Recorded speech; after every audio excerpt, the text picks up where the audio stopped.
What do you see on like the podcaster side? So, let's say these guys who are listening are thinking about starting a show. Like, how could you monetize your show? Yeah, I tell people if you're in business, you should have a podcast, regardless of if you ever intend on having an audience or monetizing that audience in any way, because it'll open doors for you that nothing else can open. When I was first getting started, I realized this really, really early on. I was lucky enough to realize it really early on. I reached out to a couple of guys when I first started my show that I really wanted to bring on my show. And at the time, they were really big names for me.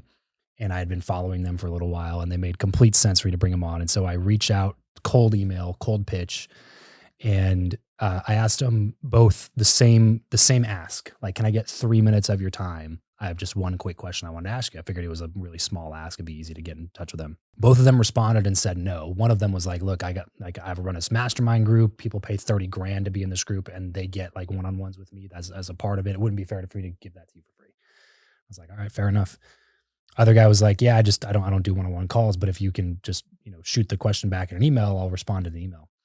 So I respond back to both of them, and I mentioned something about my podcast, and then both of them, unprompted, were like, I'll come on the show though if you want to do an interview. And I was like, oh, I thought I was asking the smaller thing by asking a 3-minute like phone call question. Like, nobody even knows we even had to have this conversation. It's 3 minutes. We could do it right now really quickly, but you're going to say no to that.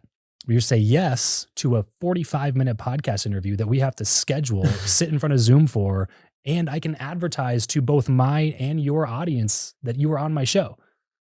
It was like a mind-blowing moment for me, because I was like, this is a secret weapon. It's a tool that I can use to like put me in front of people that would never give me the time of day otherwise.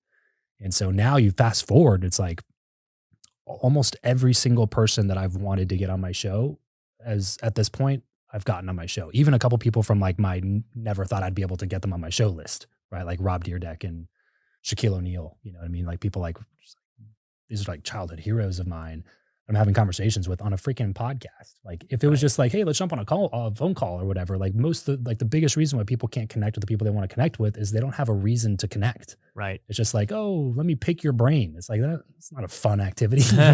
like neither one of us want to get our brains picked. Yeah. You know what I'm saying? Like, but if you want to do a podcast interview, like I don't need to know that much about you. I just need to know that you're not going to waste my time. We're going to have a good conversation. You're going to publish it. And even if you have 400 people that listen to your show, that's 400 people that didn't know about me before. If you're going to put me in front of a live event and there's 400 people in the audience, like I'm going to say yes to that. Why wouldn't I say yes to this podcast? They're like, sure, I'll go on your show. Not a big deal. No, 100%. So to me, it's like, if you're thinking about it, even if you never even intend on getting a big audience or monetizing, getting sponsors or becoming a podcaster,